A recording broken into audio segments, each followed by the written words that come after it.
اور اگر تم نے اللہ کی بندگی میں اس کی صفات میں کسی اور کو شریک کیا تو یہ کام بہت بڑا ظلم ہے، اس سے بڑا ظلم کوئی نہیں ہے۔ رب ذوالجلال نے سورہ لقمان میں جب لقمان حکیم کی ان نصیحتوں کا تذکرہ کیا تو اس نصیحت کے بعد باقی نصیحتیں بیان کرنے سے پہلے درمیان میں اپنی بات کر دی۔ وَصَّيْنَا الْإِنسَانَ بِوَالِدَيْهِ حَمَلَتْهُ أُمُّهُ وَهْنًا عَلَىٰ وَهْنٍ کہ ہم نے انسان کو اس کے والدین کے بارے میں نصیحت کی ہے کہ اپنے ماں باپ کے ساتھ اچھا سلوک کرے۔ اور اس آیت کے بعد پھر اگلی آیات میں لقمان حکیم کی نصیحتوں کا تذکرہ ہے۔ وہ رب ذوالجلال ہمیں یہ سمجھا رہے ہیں کہ اگر ماں باپ اپنی اولاد کو میرے ساتھ شرک سے روکیں گے تو میں ایسے ماں باپ کی اولاد کے دل میں یہ بات ڈال دوں گا کہ اپنے ماں باپ کی خدمت کریں، ان سے اچھا سلوک کریں، ان کے ساتھ برا سلوک نہ کریں۔ اگر ماں باپ اپنی اولاد کو سکھائیں گے کہ تم اللہ کے ساتھ کسی کو شریک نہ ٹھہراؤ تو رب ذوالجلال بھی ایسی اولاد کے دل میں یہ بات ڈال دیں گے، اسے یہ توفیق دیں گے کہ وہ ایسے ماں باپ کے ساتھ اچھا سلوک کریں، ان کی خدمت کریں، ان کے ساتھ کوئی زیادتی نہ کریں۔ یہ انداز ہمیں یہ بتاتا ہے کہ اگر ماں باپ اپنی اولاد کو اپنے خالق و مالک کے ساتھ شرک سے روکیں گے، منع کریں گے تو رب ذوالجلال ایسی اولاد کو یہ توفیق دیں گے کہ یہ اولاد کبھی بھی اپنے ماں باپ کے ساتھ زیادتی نہیں کرے گی، ان کی حق تلفی نہیں کرے گی، ان کی حقوق کو فراموش نہیں کرے گی۔ اس کے بعد پھر اگلی آیات میں لقمان حکیم کی نصیحتوں کا تذکرہ ہے۔ یا بنی انہا ان تک مثقال حبۃ من خردل فتکن فی صخرۃ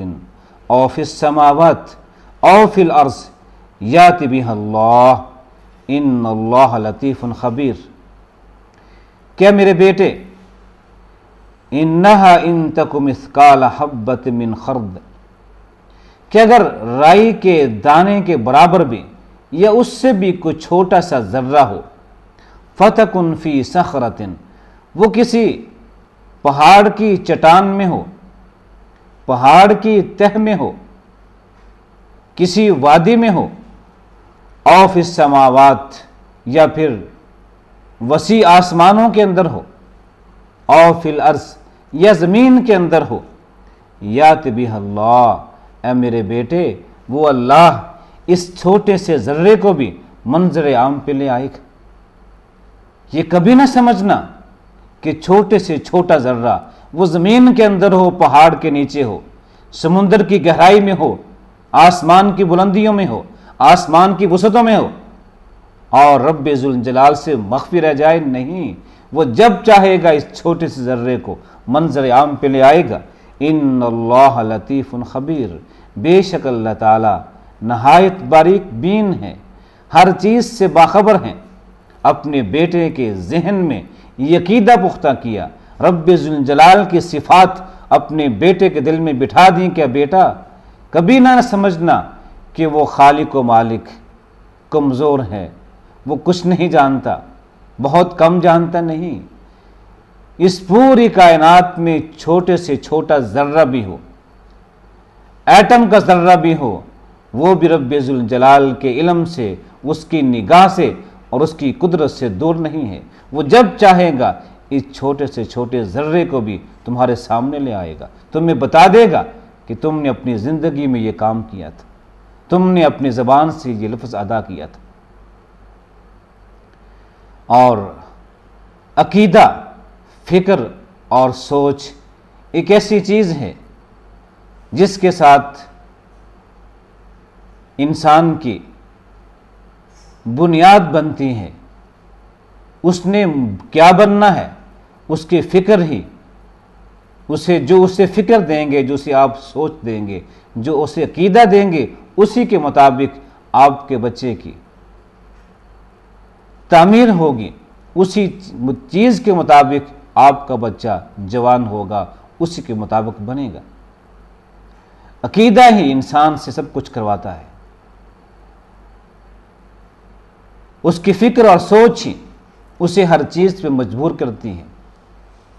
اس لیے سید کائنات نے بھی اپنے بچوں کے دل میں بھی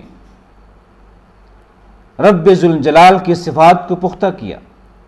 اپنے صحابہ کے دل میں بھی، ان کے اذہان میں بھی صحیح فکر، صحیح سوچ پیدا کی۔ سید کائنات نے اپنی 13 سالہ مکی زندگی میں زیادہ تر اسی چیز پہ زور دیا کہ تمہارا رب کون ہے، رب کی معرفت، رب کی صفات اپنے صحابہ کے ذہنوں میں بٹھا دی، اور قیامت کے دن کی جواب دہی کا احساس پیدا کیا۔ اس لیے یہ 2 بنیادی چیزیں ہیں، جب کسی ذہن میں پختہ ہو جائے رب ذوالجلال کی عظمت، اس کی کبریائی، اس کی اعلیٰ صفات اور قیامت کے دن کی جواب دہی کا احساس جب کسی ذہن میں پختہ ہو جائے، راسخ ہو جائے، پھر وہ ایسا انسان بنتا ہے جس کے سامنے دنیا کی کوئی قوت نہیں رہتی، اس کے پاؤں کی ٹھوکر سے ہر قوت پاش ہو جاتی ہے۔ وہ صحابہ کرام کے پاس کون سی قوت تھی؟ اسی عقیدے کی قوت تھی،